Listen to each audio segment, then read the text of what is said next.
everyone. I'm Ishika. And I'm Akshay. The thing about wildlife is anyone can fall in love with it through science, photography, literature, or innocent observation. Sharing their love today is Krishna Anujan, a plant ecologist, science communicator, and someone who's always thinking deeply. This was our only in person episode of the season, so it may sound a little different. Welcome to another episode of The Thing About Wildlife. Today we have with us Krishna Anujan, an ecologist and writer with a particularly virulent form of infectious enthusiasm for nature, science, and the process of doing science. Krishna is an ecologist completing her PhD at Columbia University in the US. She has an integrated master's from the Indian Institutes of Science, Education and Research in Pune and has worked in between, but through it all, from 2013 until the present, engaging with forests and ecology of the Andaman Islands. Besides some fascinating research, Krishna has done a lot of popular writing, both in English and in Malayalam, bringing the joys of science in lyrical prose. We'll be chatting with her today about doings of science, science communication, her side projects, and future projects that she has in store. We're really excited to have you with us, Krishna. Welcome. Thank you. So nice to talk to you. Yeah, it's really great to have you here. I think you're also our youngest guest so far, and we're super excited. Also because we know you, and I'm sure that will come through very soon in the rest of the podcast. So let's start with your early motivations. So as a precocious, very informed guest that we've made, a child, it's often hard to resist society's gentle nudges towards a mainstream career. Did you always wanted to be a scientist? No, I don't think so. I don't really remember having a lot of ambition when I was in like early school or anything.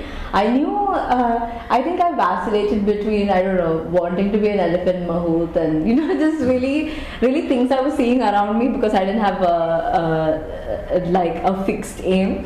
But I was, unfortunately, I was good in school. So it's like, so you get pushed into these coaching classes and this and that. But I think I had like a really good set of school teachers, like who were great mentors to some of us who thought that. I think they saw that we may have an interest and like a couple of us, me and a good friend of mine, that we may actually like to do science, and they pushed us in the direction of colleges that may be there, some options that may be there, which really I don't think anyone else around us were there to show that path may be available. So yeah, I didn't really want to do science. I knew in like 11th standard, 12th standard that I really liked maths and I really liked biology and also like everything else. And I felt really sad like I had to give up some of these things. Yeah. And I think science was just a way to continue doing the things I already like to do. And I didn't know anything else that I actually really liked, so just went down that. And I think what I'm doing now is just a series of like happy coincidences, not an intentional directed path. Yeah, I wish there was a point you could point to and be like, yeah, I knew that day that I wanted to be a scientist. No. No. Yeah. Okay, so then in that case we're going to have to go in chronology and try to like piece these coincidences. Yeah. No? Okay, so we'll start with your interest in the natural world as an addition to your overarching interest in the world. So you already said that you're interested in like everything, right? And there's biology, natural world, some similarities there. So is your curiosity with nature part of that larger curiosity, or has it become like your whole, and does it affect how you work now?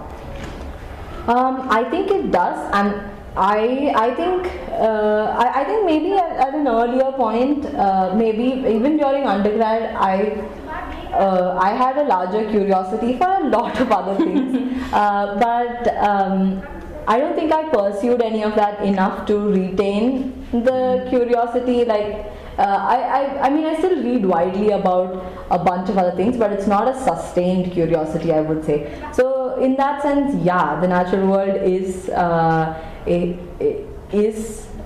special. Or it's on top of my list, and in the things I'm excited. I wouldn't say I'm not excited about other things, but yeah. I don't know why though. I really don't know why. It's just again, I think it's what I've been most able to experience and hands-on, and I've never really participated in the creation of any knowledge in any other sense, or experienced or watched the creation of knowledge even firsthand. I think possibly that's why. I don't know, was there a part of the question I missed?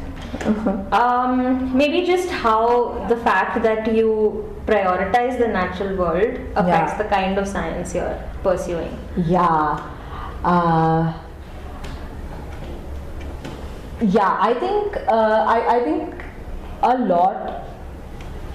I tend to get I get to do a lot of other things professionally, and spend, say, a lot of time outdoors, only because I'm pursuing this like career in the natural sciences, like interest in the natural world, and I think they feed back on each other. I think I just enjoy my personal time being doing the things I do, and so I end up doing more of that professionally, and it keeps getting more exciting because it's set in nice locations.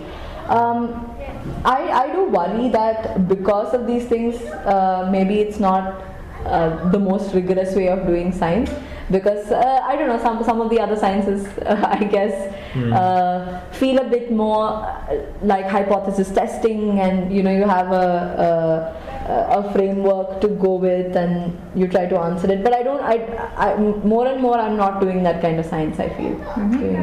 And that's because it's based in the natural world, which is already so messy, and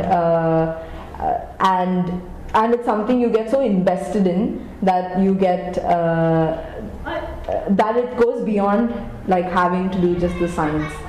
Yeah, I think it does make a difference to who you are as a professional. Yeah. Is that a large part of a lot of ecologists' identity, do you think, as a community? That's a tough one. I thought it was. Okay. I assumed it was, because I think for me it is a vocation rather than like just a profession. I think it's a lifestyle also. There's as an ecologist, you think that it's not really objective science to me. It's a goal. It's a goal-oriented approach, and so you also try to do like personal behaviors, try to live your life in that way. But I'm also I think something that really surprised me is that there might be ecologists. I can't really come to terms with this fact that there might be ecologists who don't really think of this as a vocation. There are parts that are actually professional, and you pursue it for, like, I don't know, lasers. You can ask questions on lasers. I have a really close friend who works on lasers. It's you can get invested in it, and you can do the work and find really cool answers. But lasers are not going to change because of your involvement. I don't know if you can build like a vocation from something like that. But I know some ecologists are really good at detaching their selves from their science and just like doing the science, doing good science, and creating knowledge. I don't know how to do it. I maybe that produces better science. Who knows? Who knows? Yeah. On the record, I concur with you completely. It's hard to separate the personal and especially when you're doing field work, right? I think maybe it's easier when you're just back in a city working on your data, and you can say, okay, it's getting late, I'm going to shut off and do something else. But especially when you're in field, I mean, that's your life, right? Yeah. I mean, it's not like you stop working after 5 p.m. Yeah. And I think that's also something which came out a lot even when I was doing fieldwork. Like a lot of people would come by where I was staying and be like, okay, what are you doing? And if I was still working with my data or, you know, filling out data sheets, like, why are you working now? It's the evening. Khatam ho gaya na?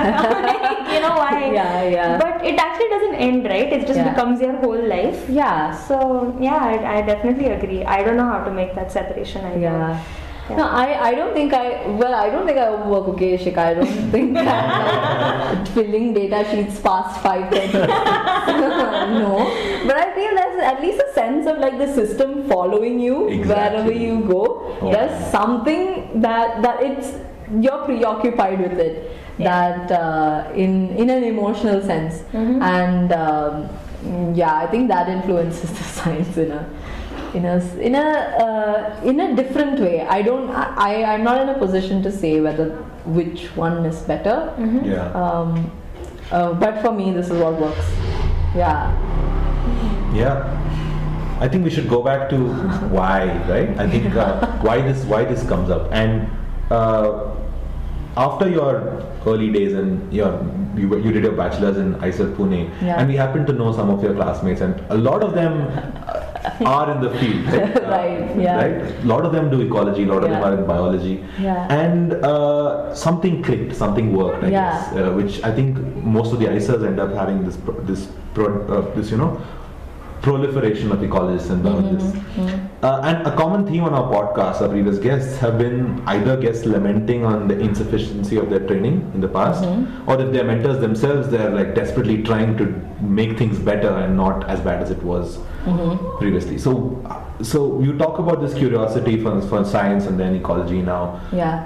What is it about that formula that worked? Can it be scaled? The IISER formula that might have worked. And for you? For me,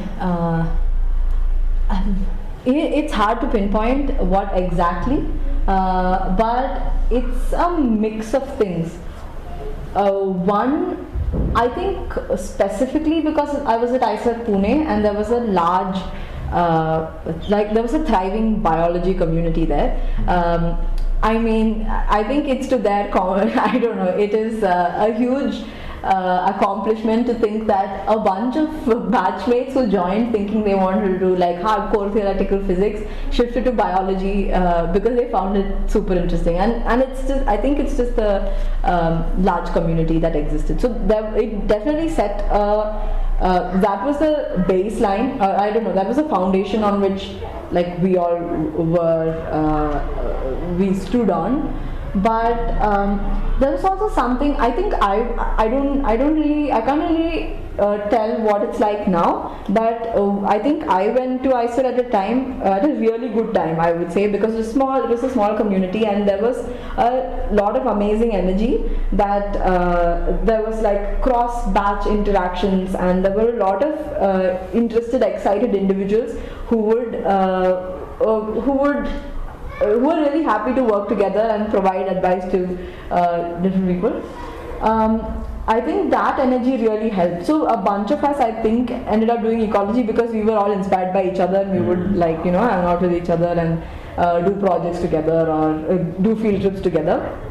That I think a large part is because of the peer group. We did a lot of back and forth, and maybe something that inspired all of us was specifically, so Ramana Atreya, who was at IISER, he had for the initial couple of years that we were there, he had a program where the IISER model is that you do 8 months of coursework, and there's 8 months of coursework, and there's 4 months of vacation in the year, I think, so a large chunk of which is in the summer. And we had to do research projects in the summer. There was funding to do that, and I think that as a great model, as an incentive to do research, to like get hands-on experience, was something that worked for all of us, because really early on, when our curiosity is on a high and we're not really jaded, we got to do some cool stuff. specifically in our first year, we many of us, maybe the people who you've talked to, signed up to go with Ramana to Eagle Nest. So he had people sign up, and then we went and did really small projects. We basically had a great time, and I think that was super formative for all of us. I went into ICER thinking I wanted to do genetics because it was the simplest thing I could. I mean, it was the best combination of maths and biology I could think of. But you know, like in the first summer, I was thrown into this research project, which is basically time in a forest, and there was no going back. I don't think there was any going back for most people who ended up there. I think. Maybe the ICER model, one thing that worked is is research time, dedicated incentivized research time. It was really relaxed coursework. It wasn't, we had, maybe it felt so because many of us came from entrance coaching times, but it felt very relaxed and we had a lot of time to do other things. But it was also new and exciting things that we were talking about. What worked in ICER, no?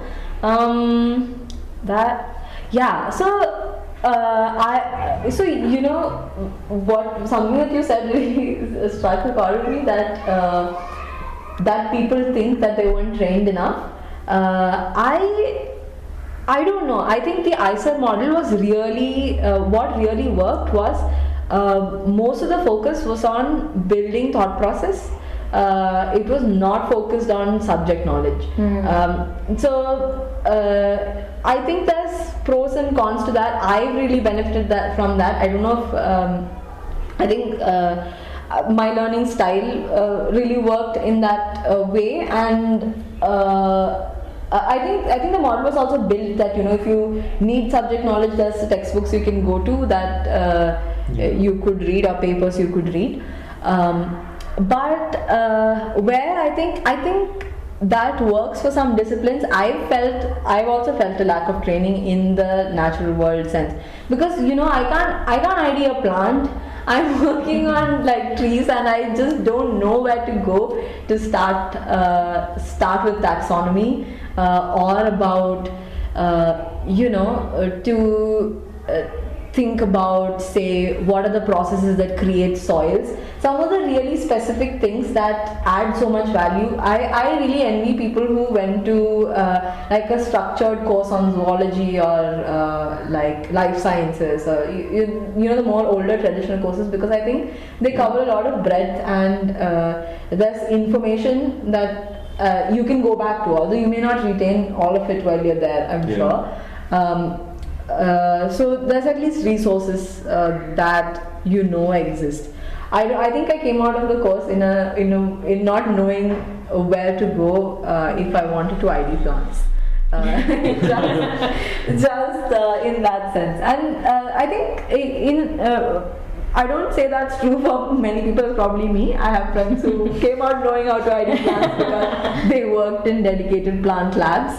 But a lot of the subject knowledge was expected to be gained through hands-on research experience. That I think that's what sets it apart, and I'm really grateful to that training. I still like one of the largest things that I think I gained from is I'm not scared to approach new topics. There's even like at the start of my PhD, I think there were, while we were doing more coursework, again, I don't know, going back to liking school, I really enjoy coursework, so I was pretty excited about it. And say something like the new topics, I think me and people who've had parallel experiences from ICER were not scared of approaching, say, something that we've not done before, like a skill-based course. Whereas I would say people around me were more scared. You know, I don't know. They definitely knew more things about specific systems than me, but this is the niche that we fall into. Out of ICER. Yeah. Whether it's scalable, I'm afraid. I feel like it's not. You know, I think a lot of the benefit that we gained was from the smallness of it, from the smallness of community, from the availability of direct mentorship with somebody there, the smallness of the ecology classes that actually allowed us to have discussions, even think of class projects to do together. But I have a feeling that even already that class sizes have become larger, things have changed. I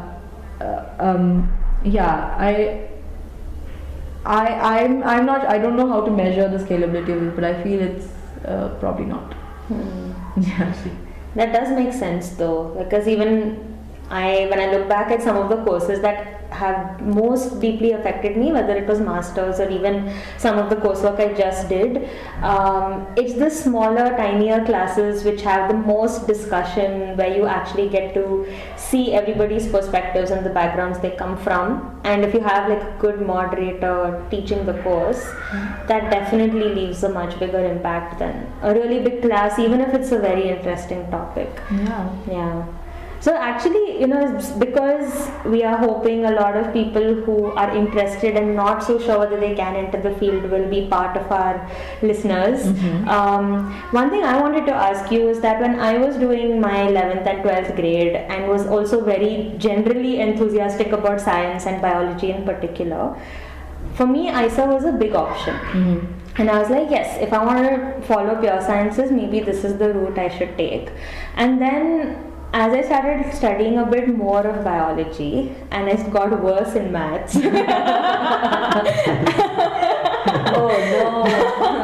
I felt really overwhelmed by the prospect of an ISER, and it gives this image of a very hardcore institution where, you know, it almost feels like a slightly biology version of an IIT in many ways, especially for someone of that age, right? And I just really liked animals, I just liked nature, I liked being outdoors. So then I was like, okay, I don't think this is my cup of tea, and I never ended up there. But I wonder if that was the right call or not. I mean, I still ended up in this field one way or the other. But do you think it would have been better to go for ISER anyway for a student in that sort of a position? I don't. You know, I get people call me now because there's. I think once you pass out of an ISER, because it's like kind of an experiment as an institution, you get you're one of those like visible people outside of this, and I still get calls from people asking, you know, should we go? Should I join? I think I've lost. Like immediately after ISER, my standard answer was yes, just do it. It is so fun, everyone's so nice.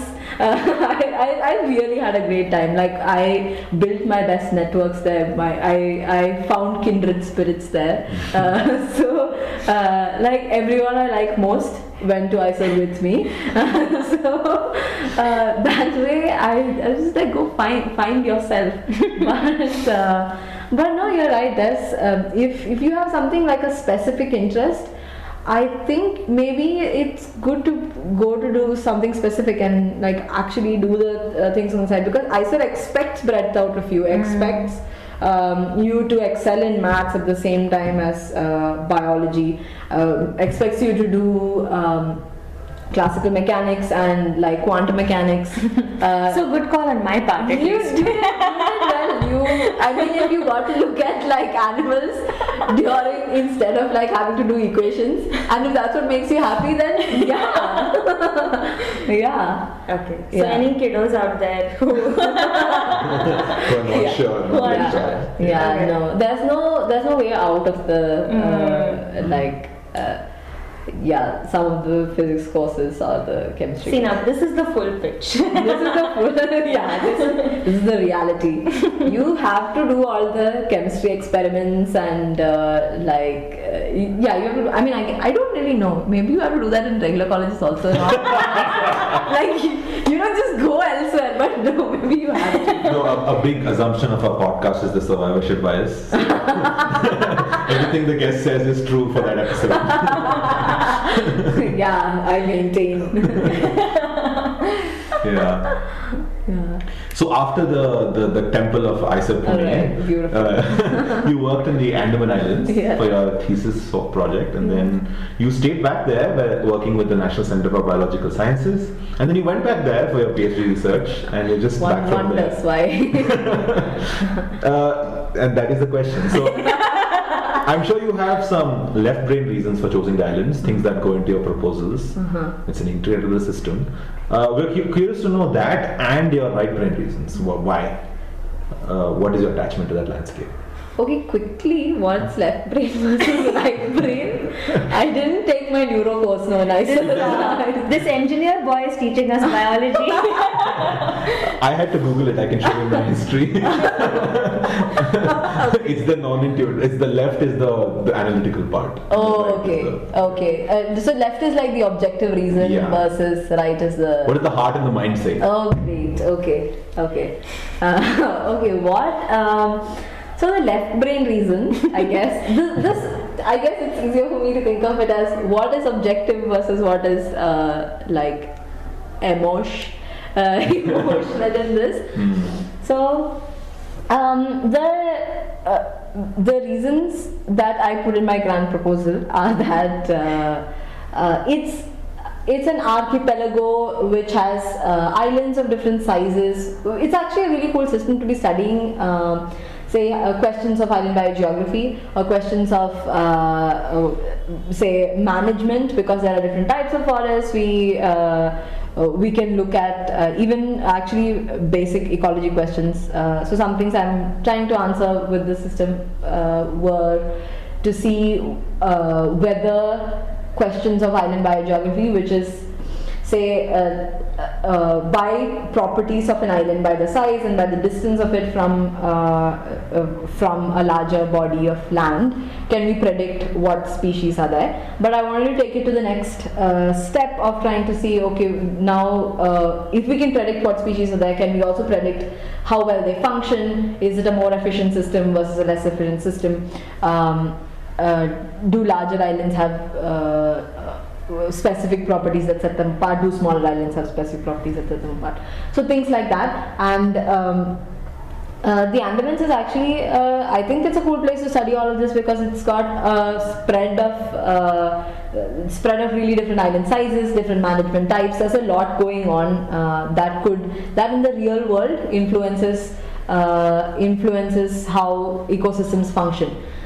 That is what I put in, and also because I think it's an important place to study it because it's got a long coastline. There's a lot of change, dynamism that's happening, and there's not a lot of work that's being done there in terms of understanding the basic dynamics of the place. The other cool thing is, as you just mentioned, Akshay, that I worked with NCBS for a year. On the long-term ecological monitoring network plots that they have.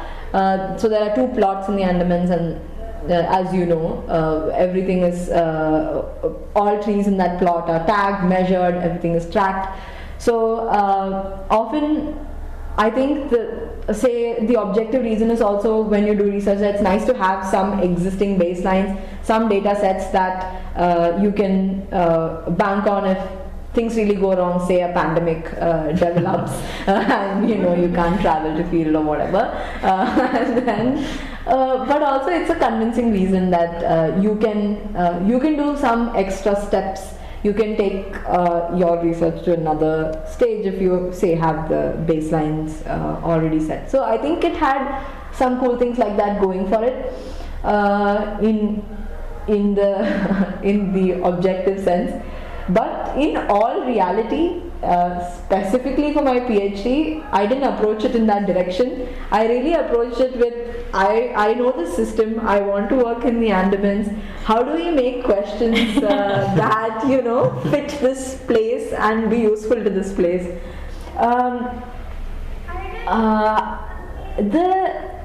The actual real reason I decided to focus on the Andamans in the beginning of my PhD was that I realized that as a person, see previous comment,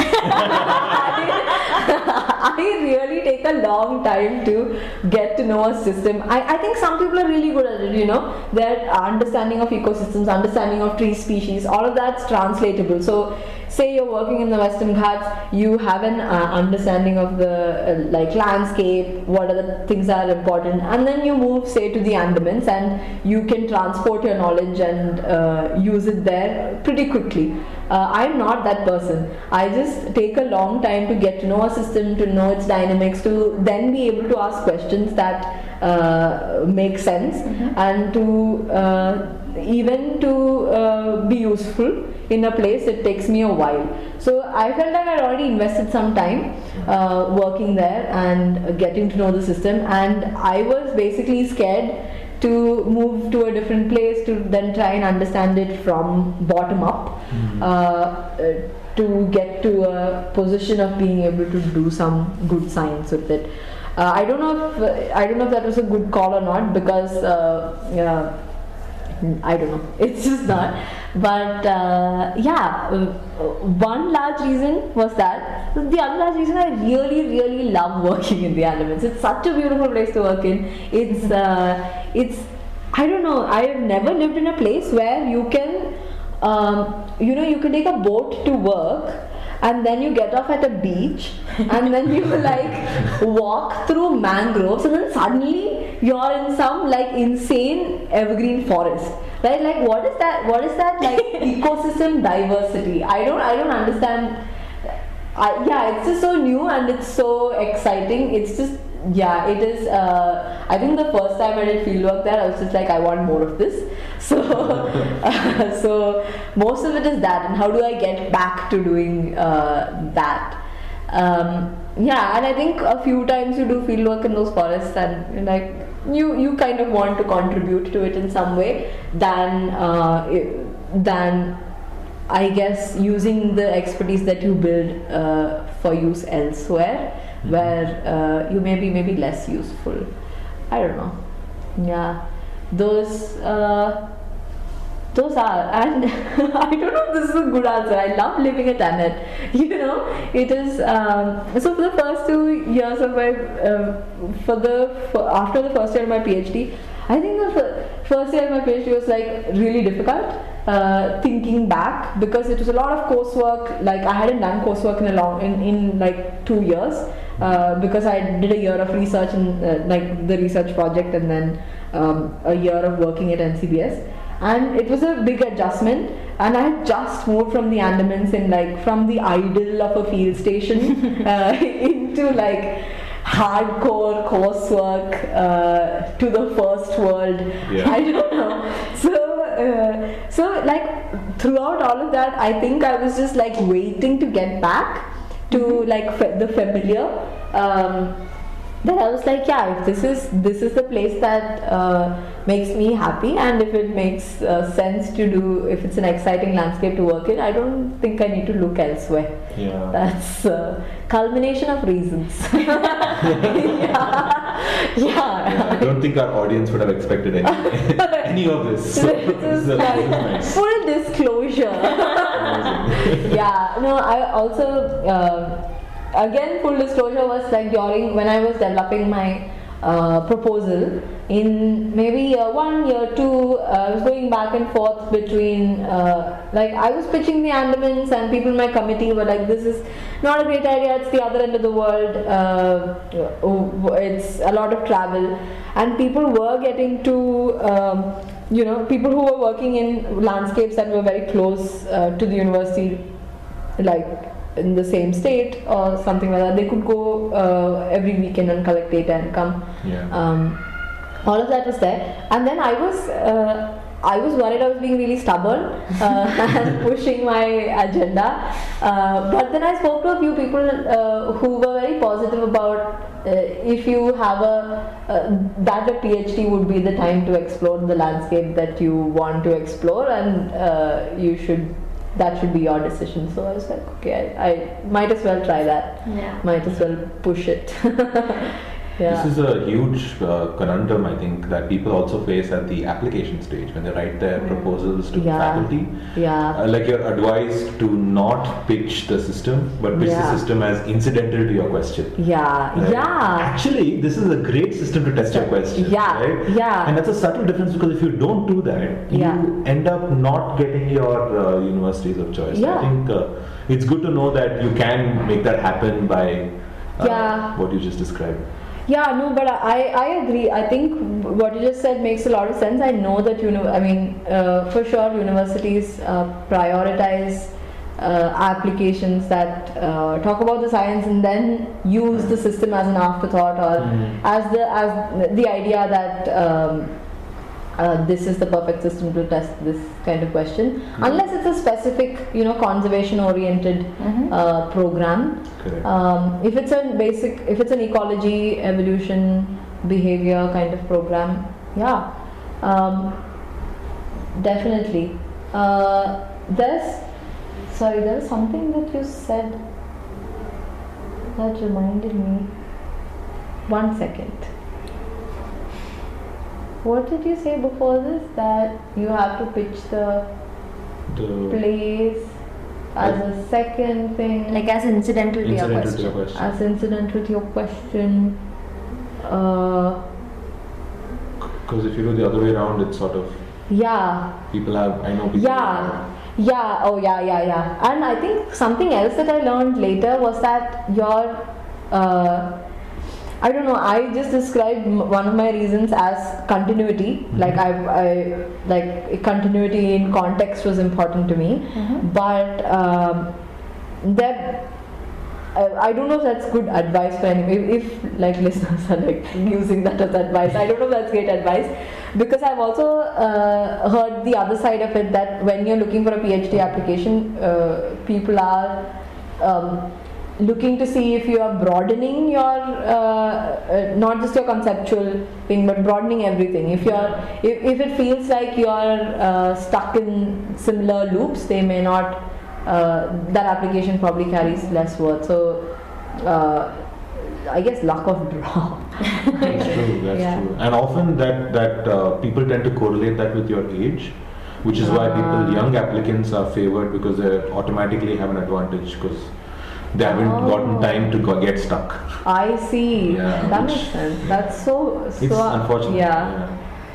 But but I guess the sentimental also is important in what you decide to do, because at the end of the day you're committing like 5 years, half a decade of your life to a system, and you better enjoy it, because you're going to give up halfway if not, right? Like even recently when I was working on my proposal as well, my first instinct was to just go back to the islands, work in a familiar system, and for so many of the same reasons you mentioned, just such a gorgeous place to work in, and you are very drawn to it. And then I got very existential about it. Now then maybe this is not the right system for the question I'm asking. And I spoke to Divya Vasudev, about looking at other systems, and she wrote back saying, you should also see what you'd like to do, because if everybody only searched for the ideal system, we'd all be studying Drosophila. You make a very good point.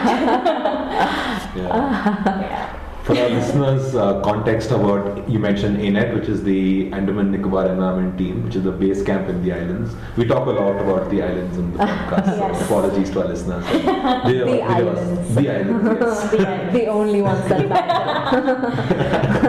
Of course. And Divya Vasudev is a scientist with Conservation Initiatives, which is an institution based in Northeast India, studying conservation and ecology. Yeah. And Drosophila being Drosophila melanogaster. The fruit fly.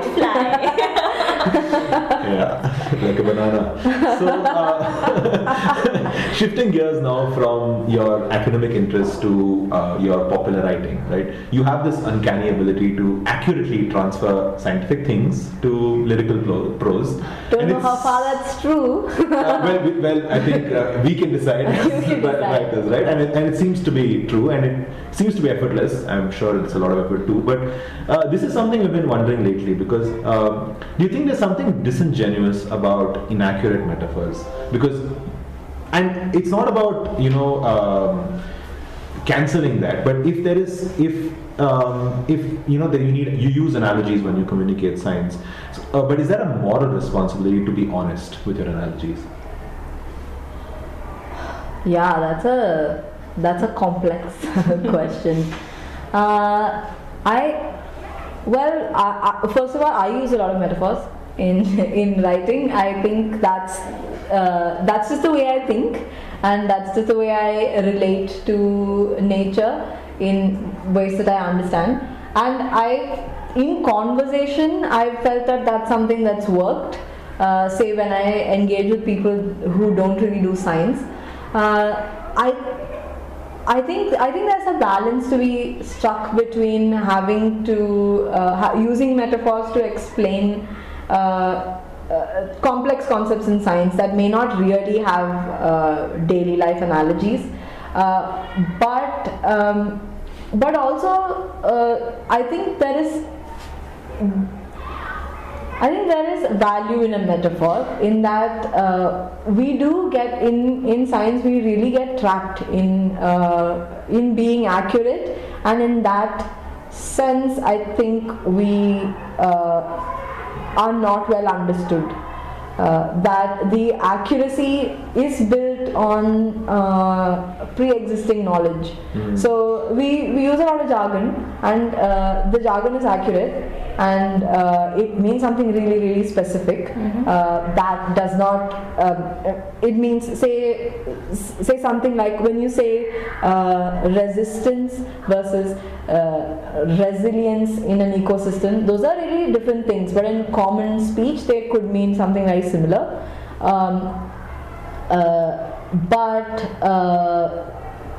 So there is value in being accurate, but I think the accuracy needs to go to simpler terms. Maybe the idea, I've definitely overstepped that boundary several times. I'm very sure of this, but I think maybe the idea of a metaphor, an honest metaphor, is to say that this is a metaphor. This is not exactly what happens, but as a starter idea, think of this system as analogous to something else, but in a way it's completely different, and this is the way in which it is different. So going the length to explain how it's different also counts. Not using I think very badly used things like free size clothes and I don't know, to describe bad uncertainty blankets on models. Which I think it makes sense. Yeah. I think it conveys an image, and for an audience that's not engaging with this idea every day, I think it's important to think of creative metaphors. But you're right, we have a huge moral responsibility to be to prioritize honesty and to prioritize accuracy, but it can't be at the cost of clarity. I feel we do lose a lot of clarity by just being accurate, and we become inaccessible. Yeah. Yeah, there's like a loaded trade-off, right? I mean, it seems, I mean, we anyway have to do the scientific and the jargony writing. That's part of the job description. Yeah. Inescapable stuff. Yeah. And a lot of this is, of course, scaffolding to that, because Yeah. you don't want to just preach to the choir. You're trying to push that boundary. Yeah. So it is, so okay, like what Akshay was saying, it seems like your writing is very effortless, but pulling it off in these ways actually takes a lot of thought, takes a lot of effort. So, which comes to my next question, which is why you write, because Yeah. it seems to come from a place of a lot of pleasure and purpose. So, yeah, so I mean, and you of course put out a lot of good creative content in addition to the other academic writing that you anyway have to do. So, why? I think it's true that I'm paid to do academic writing and I don't do enough of it.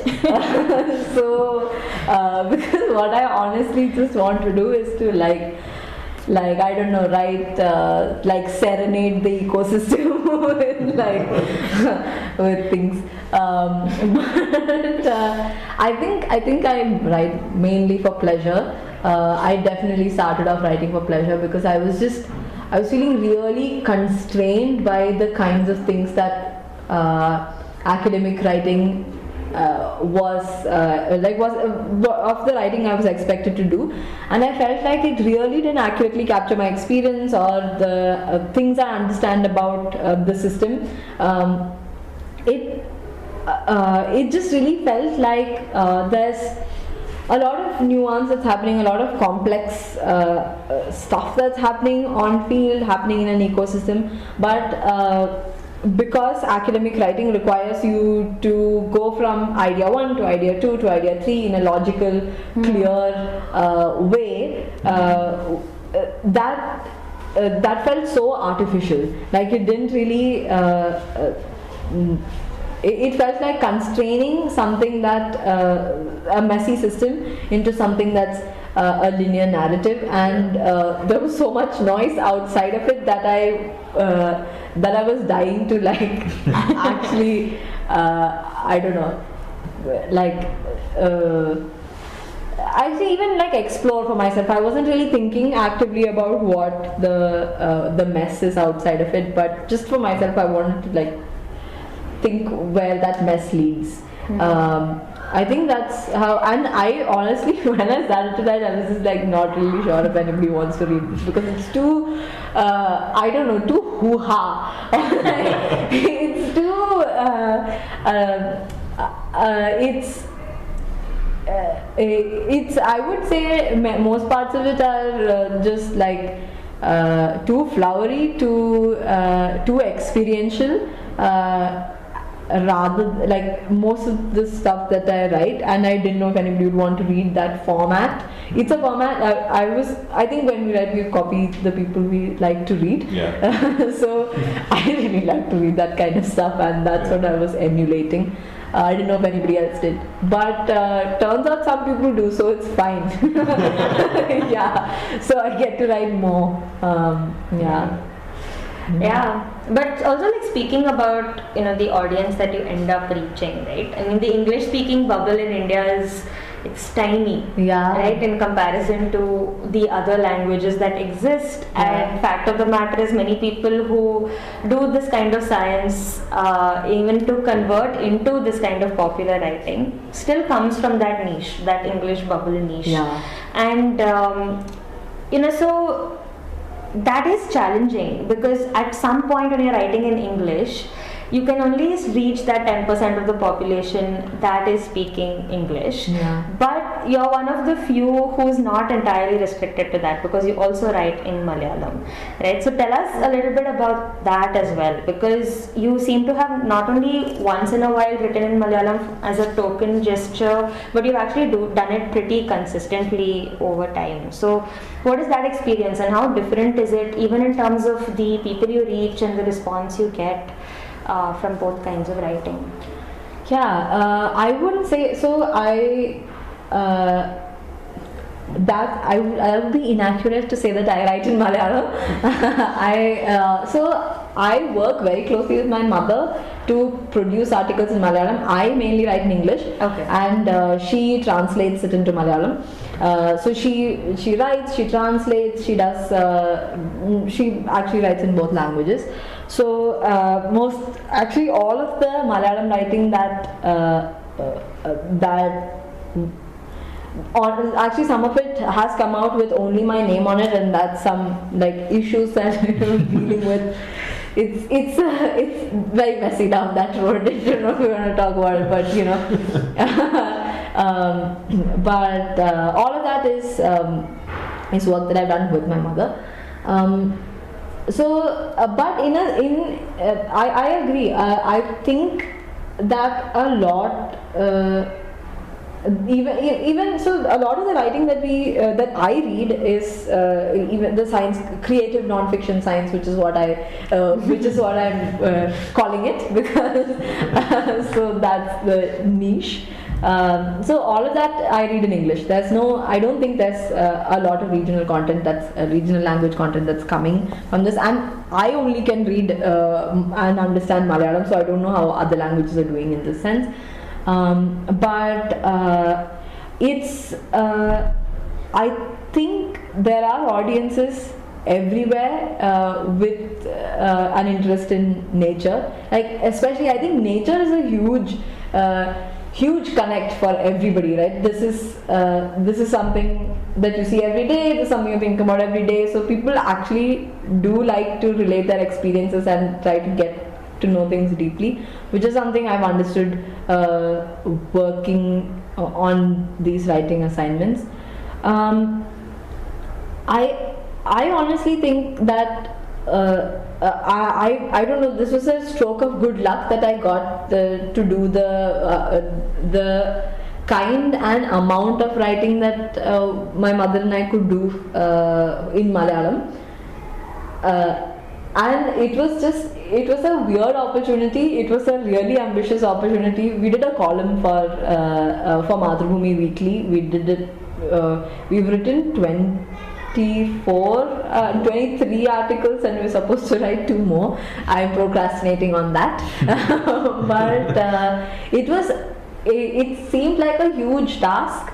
But it also felt, especially because of this thing that you described, right? Like as an educated English speaking person with the amount of access and information that like all of us have, how often do we get to reach out and interact with an audience consistently that's outside of this bubble? That it really felt like the wrong time to do it. Everything was wrong about it. It felt like the wrong time to do it, the wrong way to do it. It wasn't really structured in the beginning in any way. We didn't have clear expectations, nothing. But just the uniqueness of the opportunity is why it went on, and it has been. So it's quite different in the sense that, especially in the metaphor sense, that it has made me conscious of the audience of writing, because in academic writing I don't really think I've ever had to think of the audience. The audience that I'm speaking to is unnamed scientist X. Who has like all the information that I have, and before I started my research project, and I'm telling you something new. But in the like creative writing sense, if I'm talking to talking in English, I know I'm speaking to mostly urban, like somewhat environmentally aware, 20-30 somethings. There's a demographic that so you talk about like millennial things you relate to, or like all your analogies need to be like free size clothes and Amazon Prime, but in Malayalam the metaphors really actually were fun to do, because they like I had to like think about childhood and think about the cultural connects Yeah. Like think about like making sambar. Yeah. You know, like those, like even when adapting something that are already written in English for an English platform. So a few of those articles actually started off like that. I wrote for an English platform for Nature in Focus, and then started those like we spoke with somebody at Mathrubhumi, and they wanted the translated versions of this. So we worked through, my mother and I worked through these articles that had metaphors that I felt were really not relatable to the Malayali audience. So then we had to change it to like things that were more Malayali. And you know, you might think that features a lot of coconut milk, but it doesn't. It's not. Those are not our favorite analogies. But the feedback has been, I don't know, it's been so validating. It's not funny. It's just because, you know, I feel like if we write something in English, Akshay, Ishika, like people we know are going to get back to us. Those are the people who are going to read it. Like I write something about the islands, I feel like maybe you both will. Yes. But we both have. Yeah, like you write something about the islands, I will read it. But this is the like reach of some platform like this is to random people whom I have never met before. When I was actively doing this, I would get messages weekly on Facebook saying, yeah, we read this and this is super nice and stuff like people from here and there. I think that just that at a time where academic writing was not great was super, like it was a great boost to my ego. like okay, I'm useful. Yay. Yeah. And it's I think that you actually preempted a question, and you were wondering about that because it reaches that very different audience that in some sense is sort of starved for knowledge, right? Or this kind of information. We have a glut of this in the English speaking circles. Yeah. And it feels like you said, the validation of course, but also I think if there is a service of community and outreach, all these sections in your grant proposals, 20% of your budget, it seems like this is much more bang for the buck, right? Like what you're doing. I don't know if it's bang for the buck. I mean, yeah, maybe. I don't know. It definitely was free reign over over an outreach project that we had the freedom to write whatever we wanted. It was because it was so new a thing for it was unexplored territory mainly, because it's not people are mainly reading literature, and if there is science writing, it's very technical, but because this was new, we had, I think, a great time just doing it, because it's just so we never had to cut down on the things we had written. We never had to, mostly didn't have to change a thing. We had full creative freedom, full scientific freedom, idea freedom. I mean, I don't know if it's I guess in the sense it's diffused impact. It's not so. It's just impactful. I would think it's from the things I've done over the last 5 years. It's one of the most impactful things I've done. Says a lot about the other things I've done, but not really about this.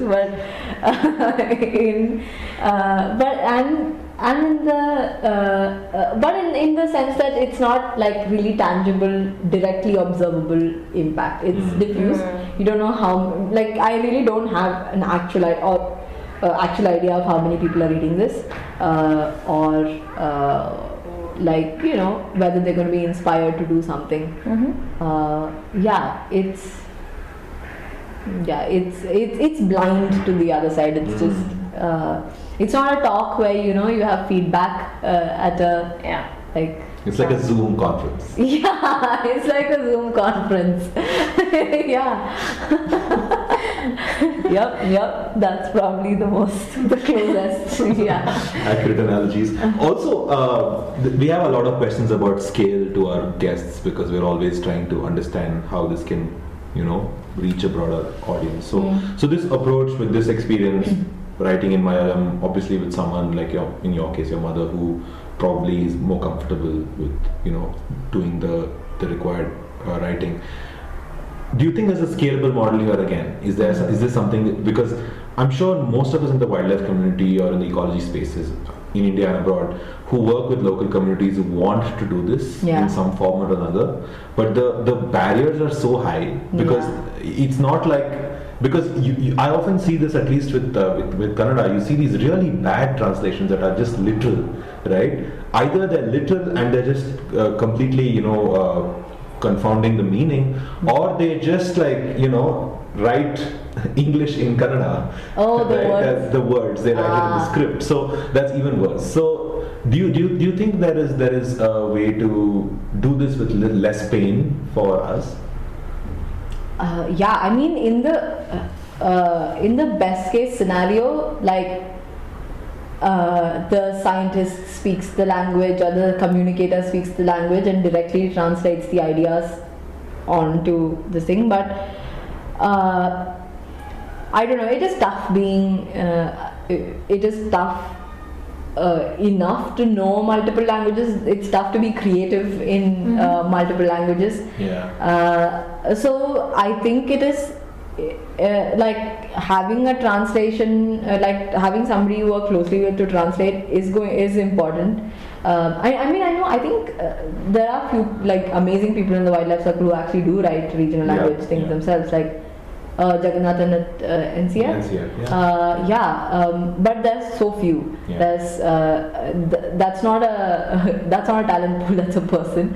It's But I think what really worked for us was that we didn't just I think I would say that working with my mother in this translation was more than she did more than translation, because translating science is really tough. It's not translating language or just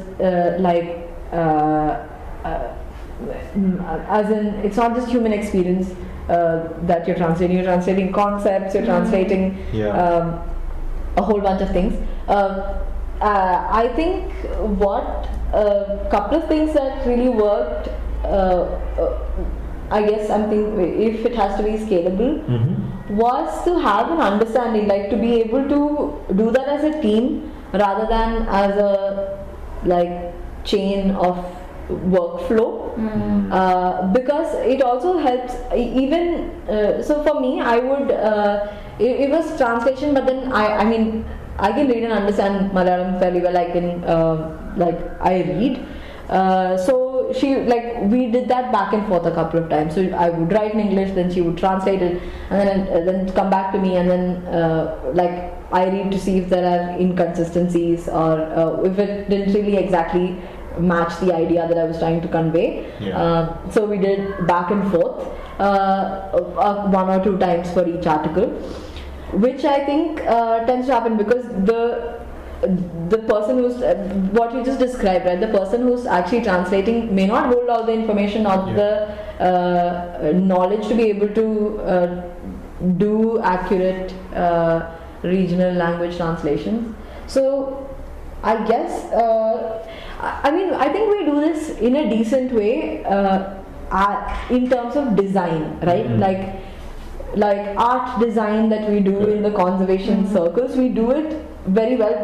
It's like another language, right? You do illustrations, you have some ideas, you translate it into graphic imagery, and then you they send it back to you, and then you figure out, you work that out as a team.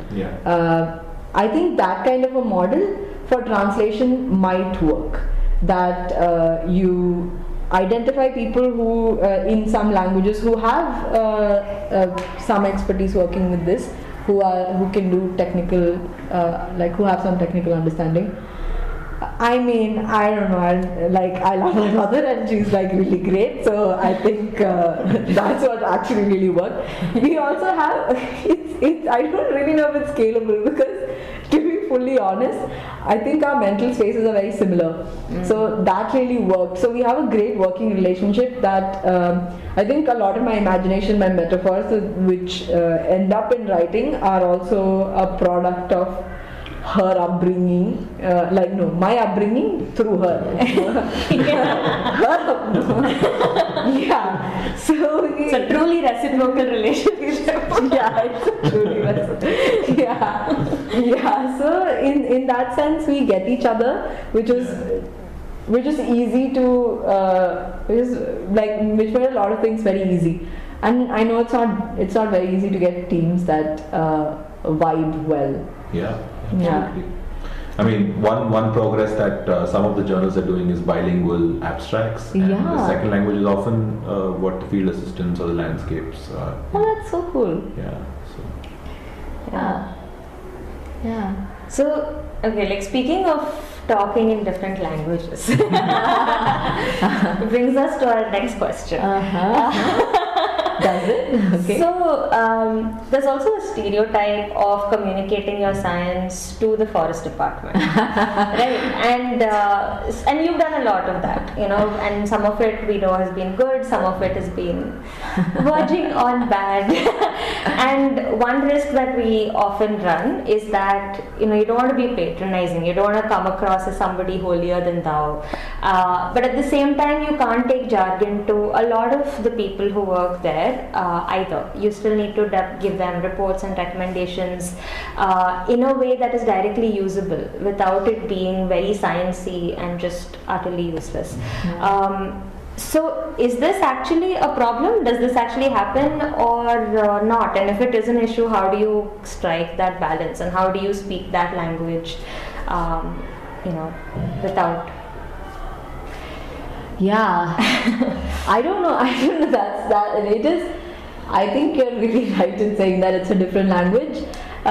It's a different set of jargon that like we use our sets of jargon, and like the forest department uses their set, and there's a lot of crosstalk. I feel that doesn't that I couldn't understand for a long time. But see, I wish I had more training. This is where I feel lack of training. I wish I had formal training on how to deal with the forest department.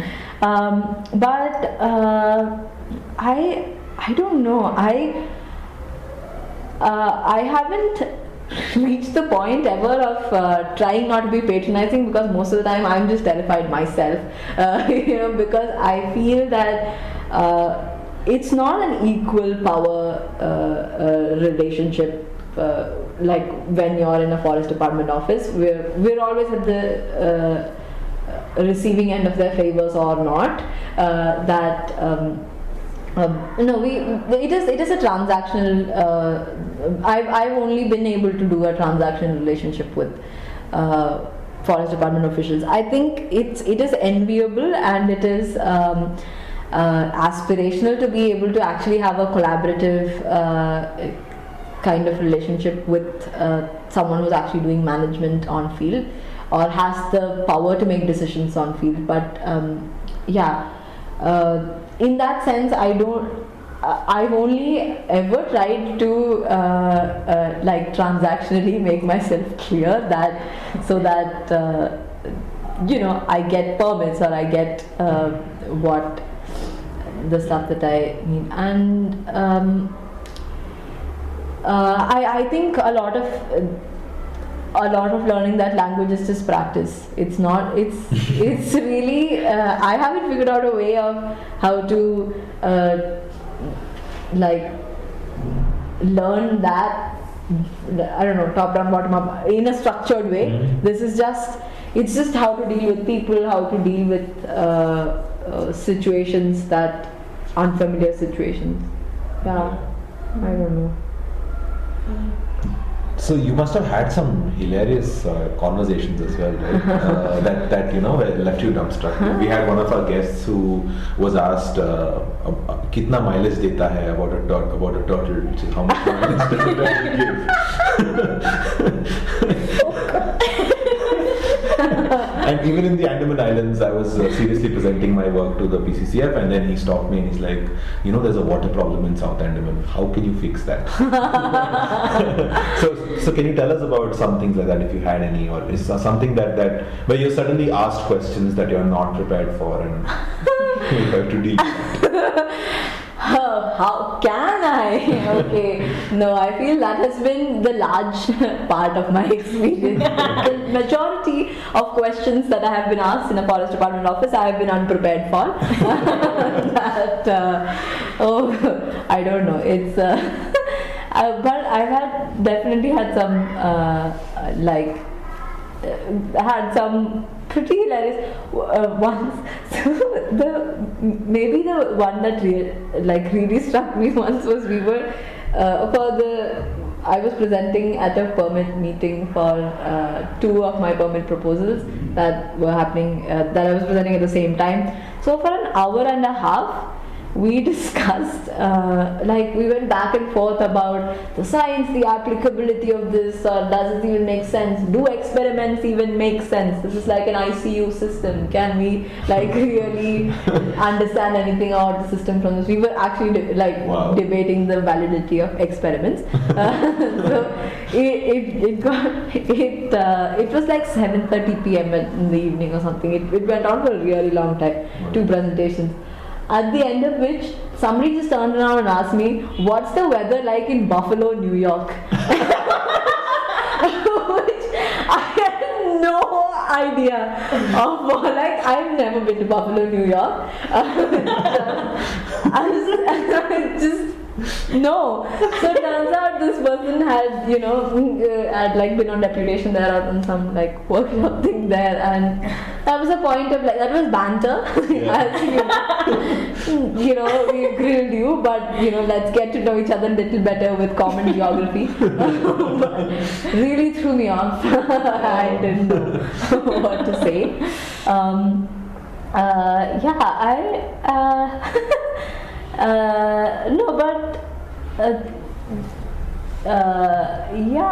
don't know, there's some of it has been just harrowing, that I don't know if it's sometimes I think I've tried to block out a lot of it that I don't no, I think I've been scarred really early that but no, it's also been fun. I think my first permit meeting that I was thoroughly unprepared for ended up being I look back at it like a bargaining match in a local market where I was asking for 5 sides and they said 3 sides, madam, 3 sides. I was like, okay, great, I'll take what I can. Yeah. No, it's it does get funny as time passes. In retrospect. Yeah. So let's also talk a little bit about what you were asking permits to do. Yes. Bringing you back to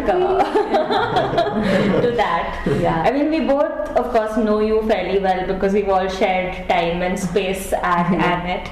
And, you are constantly curious, like you were saying earlier, right? That the system follows you and it doesn't really stop. It's kind of a lifestyle and that's very real for you. We've seen you even just in between a meal drifting off to go check out a plant and doing those kind of things. Bit much. But so most of your work in the Andamans has been around plants and the vegetation there and those kind of ecosystems. And now for your PhD, you've also been maintaining a nursery and growing seedlings, like you were telling us, leading up to us starting this recording. So tell us also what drew you to the plant world. Why did you end up here and now raising a bunch of botanical babies? Yeah, I miss botanical babies. But again, not a lot of interesting stuff, but I think I'd been so early on in my first field trip. Flashback.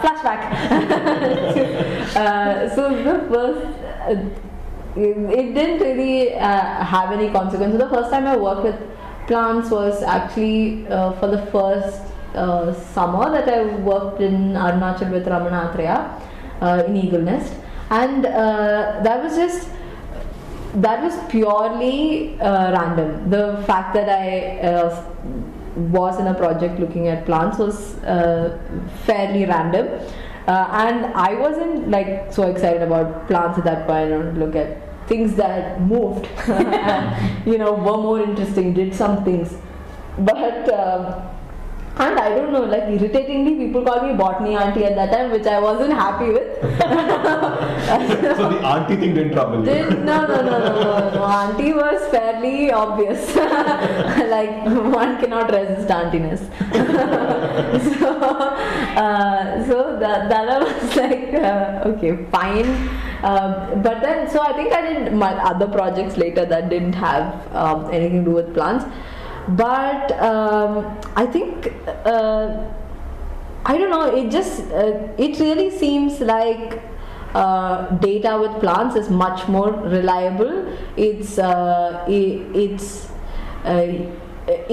low effort, large sampling. You can answer a lot of cool ecological questions with plants. They're there. You can do repeated measures of the same things. There's plants have a lot going for them, although they look quite uninteresting. And it's not. I know from personal experience, it's not the obvious choice of an 18-year-old to pursue a career in. But I think right now, there's a lot of cool ecology going on about plant dynamics, and the coolest thing is, I don't know, I use this graphic that came out in a paper recently in some of my slides. So I recently talked to a birding group about plants, and which seems like really a boring thing for plant people to study because they have, for bird people to study because birds look way more interesting. But in that, just by sheer volume in the living world, plants overwhelm everything else. And like the bad analogy I use is if you put all of life into a blender and then mix it up and take a spoonful, then it probably tastes really planty. Like you probably can't taste anything else. It's that much. That there is a lot of the living world is overwhelmingly plant, and the living world's diversity is also overwhelmingly plant.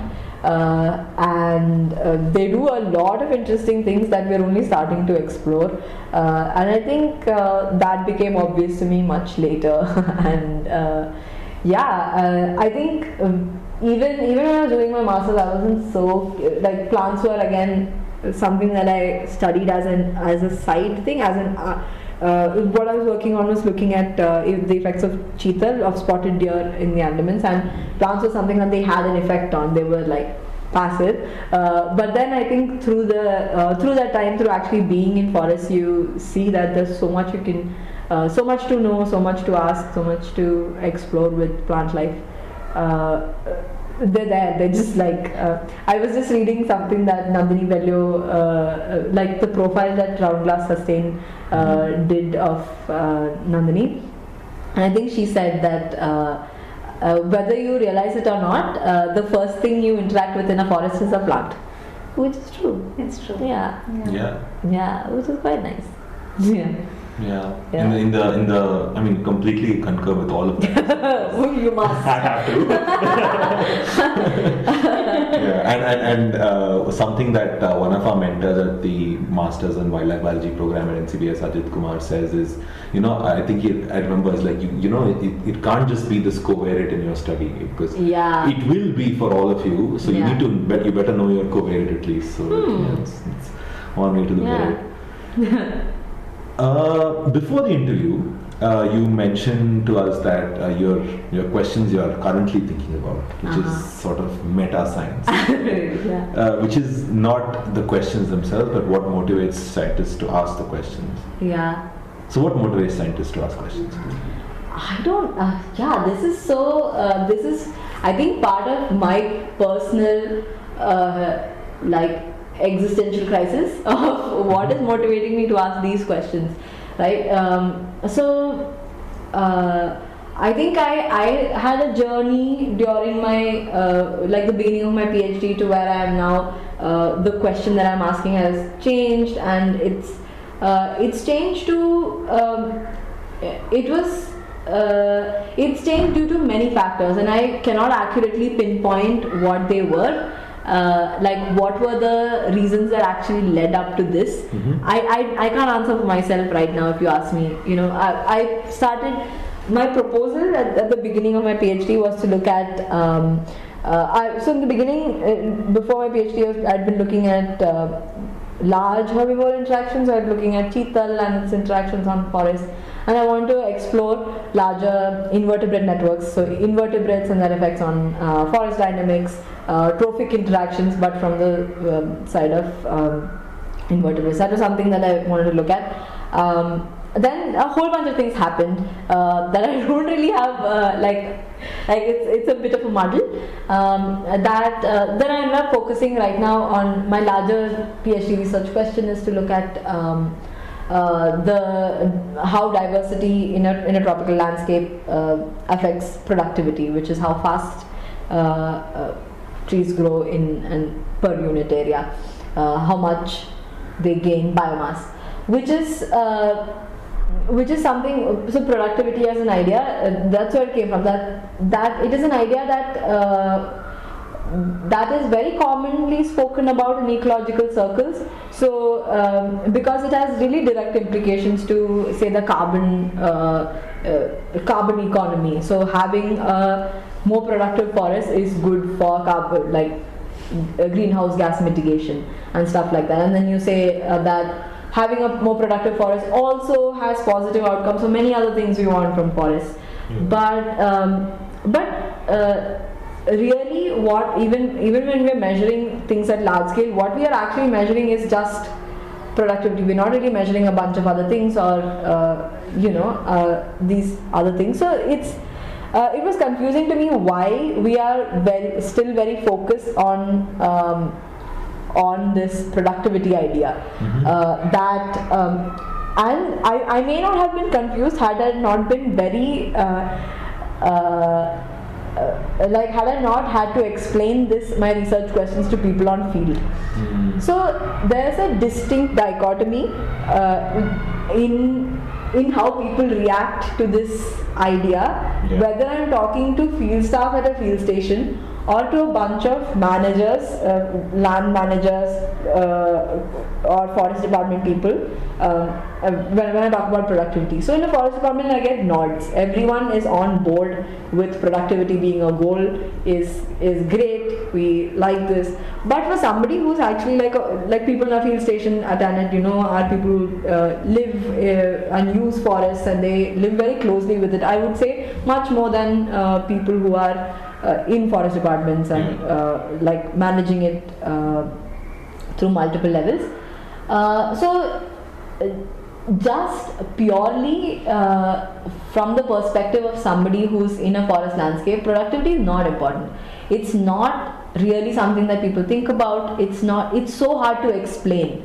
It's just a weird idea that's gained a lot of traction in like scientific and management circles, but we don't know. And I have a feeling that the reason that I ended up doing this was because, one, the tools exist to measure something like this. That if there was, say, if I wanted to work on invertebrates, there's like riskier tools, there's much more diffuse methods. There's not a lot of direct fast data that you can get for something like that. Then there's the global implications in quotes idea that everyone's talking about this. This is something that we all prioritize globally. It's a cool idea. But at the end of the day, if you think about it, it's a capitalist idea of a forest. It's monetizing. It's taking a unit of a forest biomass and calling it currency. It's saying that is replaceable, which is not really true. You know, as you know, a garjan is not really like a unit of garjan is not really replaceable with a unit of I don't know, like kala lakdi, or just, you know, they're very different things. They have really different like purposes, and that's and I think that's what you see when you're in the forest and you're aware of this, but you're still forced to fit into some idea, and I actually really got thinking about this as something that that might be worth actually asking, because I was reading these. I read these two books over like the early lockdown. I was reading Superior and Inferior by Angela Saini, and in both of these, so in Inferior she was talking about how science has wronged women, in that a lot of science, like a lot of research on gender, a lot of research on a bunch of things. So a bunch of things to do with gender have been riddled with a lot of bias, riddled with like societal implications, what I guess societal expectations of what to find, and same with race science. That so that's what Superior deals with. So she does this. She explores these gray areas between objective science and who the scientist is, in terms of personal beliefs, in terms of what their priorities are, in terms of who they define themselves, what their identity is as a person, and she explores all those gray areas and what leads up to the kinds of things that they ask. So I think that's something cool that we can think about even in terms of ecology conservation, because who we really are and what we really prioritize, what we feel emotionally, sentimentally about, influences the science that we do. But what at the end of the day, what you see on a paper is everything post the question, right? The methods, the results, and there's a neat linear explanation of why the question, but that's never really true. And I don't know, I think it's just a cool thing to think about, and maybe I mean, I also want to see if people say specifically about some ideas, whether people who actually do it, what values, limitations you see in using some metrics or some specific ideas, because some are just buzzwords for the sake of being buzzwords, right? They're not exactly. We don't like, they're not really translatable later. Yeah, that's what I've been thinking about over this time. Yeah. No, I think that's something that has also, in a way, driven us to even start this podcast. You know, like a lot of things, while I know you're looking at it from a more serious perspective to try and put it together in relation to a scientific question. But you're absolutely right. Nobody talks about what comes before the question or how anybody ends up where they are in a scientific space. And that's such a massive part of an individual's journey. And I think it's about time to shine light on that side of one's life as well. I agree. And I think I know people are like, this is the time that everyone's talking about implicit bias and the things that make us do the things we do. And I think more and more we're recognizing that other than that bias exists, but by being open and like being more aware of the fact of the specific biases that we possess, and by being clear about it, we can be more in the process, we be more objective, because this, I don't think we're being really objective by hiding the information that led up to it. And in fact, I think there's this culture of incentivizing that kind of behavior, right? Where in you're told to keep your narrative straight, and your impact factor is better if you have a cleaner story. Yeah. Your negative results don't get published. So I think Yeah. the production of knowledge itself has this selection bias for neat stories. Yeah. And because of that, this has to be outside science. Yeah. You can't change the system. Yeah. We wish we could. But Yeah. so. Yeah. Well, you too can try to change the system. Oh, thanks. Thomas. I have faith. Yeah. Oh man. So we actually usually end most of our episodes asking our guests about what keeps them motivated. But you very nicely brought a lot of that already into what we've discussed so far. So what we are instead going to ask you, since you're also much earlier on in your career, there's so much more to go, and it's very exciting space to be in. But at the same time, while there are a lot of innate motivations and innate biases, and like you said, the reasons why we do things which are very personal, there are also many inspirations and motivations we need as scaffolding from outside, from other people, right? So as somebody who's starting out and is still figuring her way through, what kind of motivations do you seek? What kind of mentorship do you think people senior to us at this point should be giving their students or their peers around them? Yeah.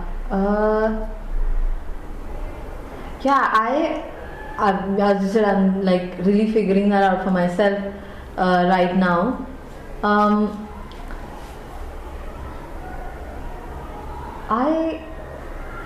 I think for one, is that we I have to think about it for like 30 seconds. What kind of mentorship do we want? Maybe you can begin with what you've had and then move on to that.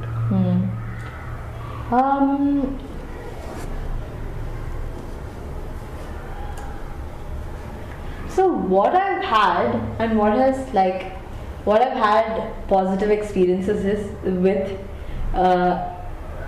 are as we discussed before, this hands-off kind of mentorship that that allows you to flourish in your own way. That whatever path you seek, there's support. There's like low energy support, which is great, which has worked really well for me so far. But I also recently I also tried to seek out more like people whose work that I admire, in terms of like trying to blend personal values and their science more rigorously. So that's the kind of mentorship I'm trying to seek out recently. I think that really helps. It's not so. I think for someone who's starting out at this stage, I think research mentorship is easy to find. You get what is the best science that one can do. It's a question that you can ask many people and people give you really good answers. But in terms of what is the best career that you can choose, or what should I do if I want to branch out, those are not there are not specific answers that mentors that I've had so far have been able to provide, because I think that's more of my fault than in choosing the kinds of mentors, because I've always had academic mentors, and I'm only now really starting to think about what other kinds of professional identities I want.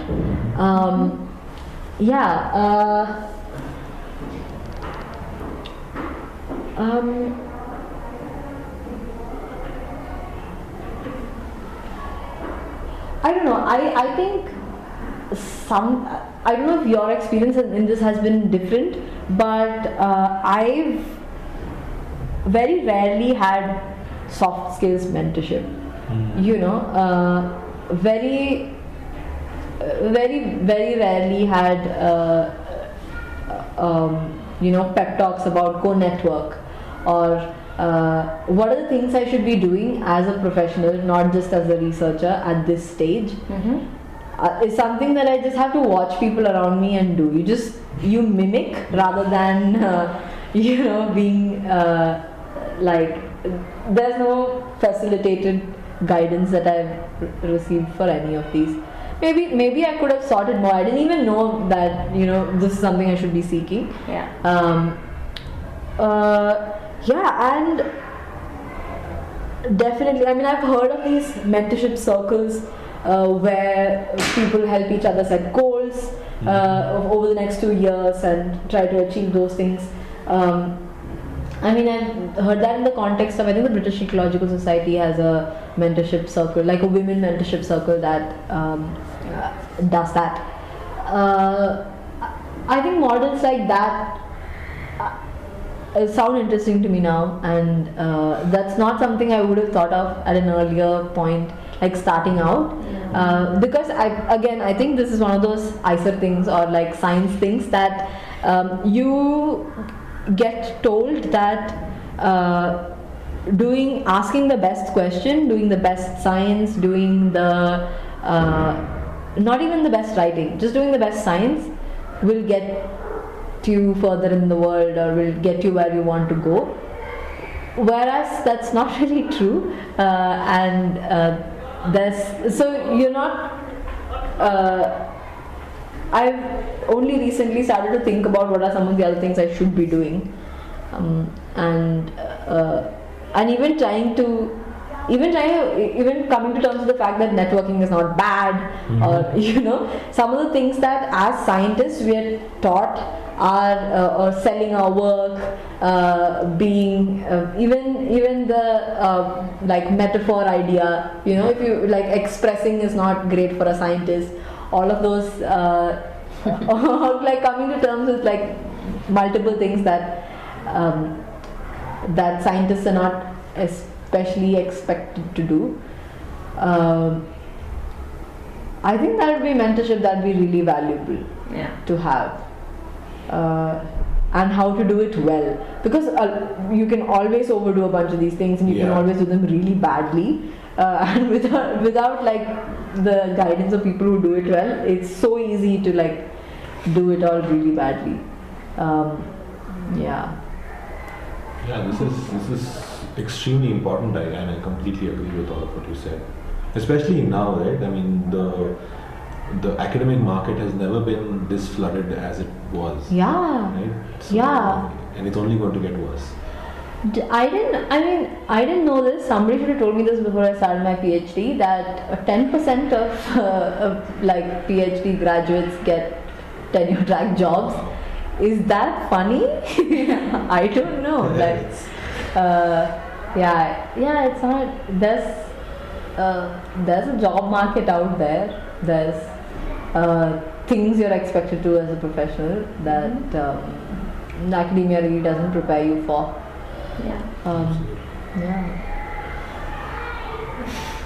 So we're out of questions. We're not out of things to chat. So thank you so much for. Thank you. This is rambling and fun.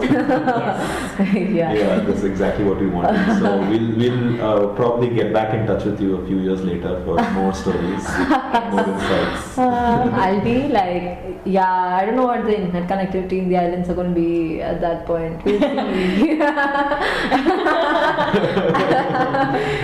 Nice. Thank you so much. Thank you. Thank you, Ishika and Akshay. This is so fun.